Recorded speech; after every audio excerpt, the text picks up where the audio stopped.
जग काय बोलणार आहे पद्मिनी काकू? पद्मिनी मम्मा, वहिनी आपण आज जाऊन बोलूया का? काय बोलतंय जग?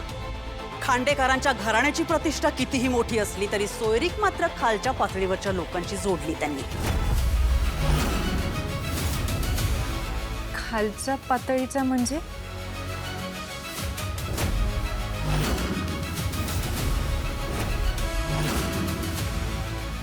बघा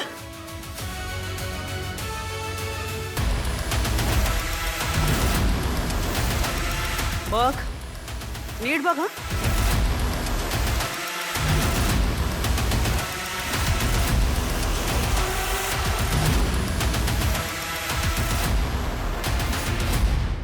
बघितलंस?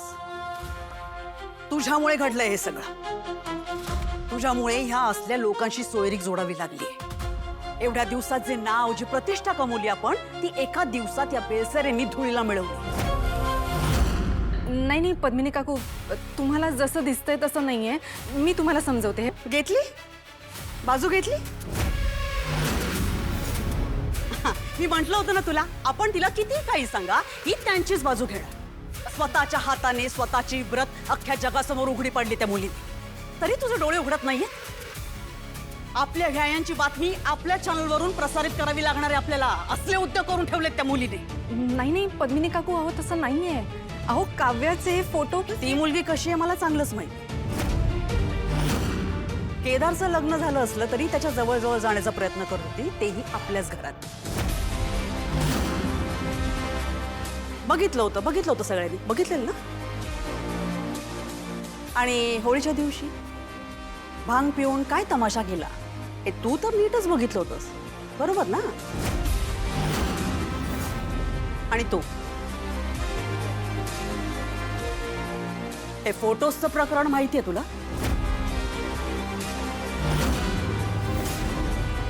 तुला विचारते मी, उत्तर दे.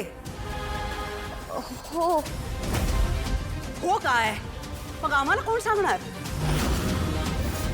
पद्मिनी मम्मा, मला कळत नव्हतं मी कसं सांगू हे सगळं. मला ना खूप खूप भीती वाटत होती मम्मा.